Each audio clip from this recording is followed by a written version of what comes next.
Коллеги, приветствую. Действительно, стоит сказать о новом автопарке для школьников. Эти автобусы, окрашенные в ярко-желтый цвет в целях безопасности, на транспортные средства нанесены опознавательные метки и надписи.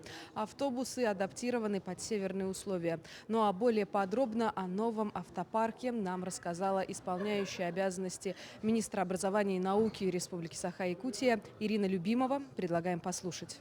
Надо сказать, что у нас третий год реализуется федеральная программа «Школьные автобусы». Это инициатива нашей головной партии «Единая Россия». Поэтому с 2019 года школы республики получают школьные автобусы, ПАЗы и «Газели». В 2019 году их было 47. Потом в 2020 году было 72, и сегодня мы получили 82 автобуса. Они, значит, предназначены для перевозки детей конкретно и лицензированы, самое главное. И здесь проводим мы отбор получателей.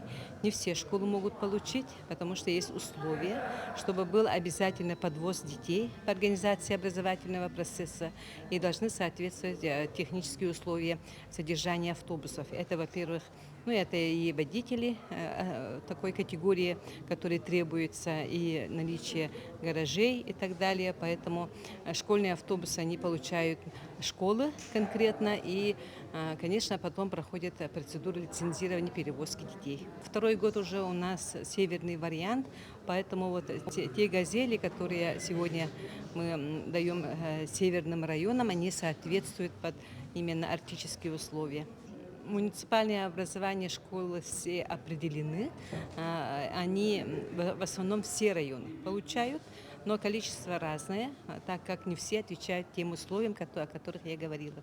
Ну, а я отмечу, что на эти цели было предусмотрено более 165 миллионов рублей. Теперь новые автобусы будут развозить школьников из отдаленных населенных пунктов. Остальные детали по поводу нового автопарка вы увидите уже в вечерних выпусках. Передаю вам слово.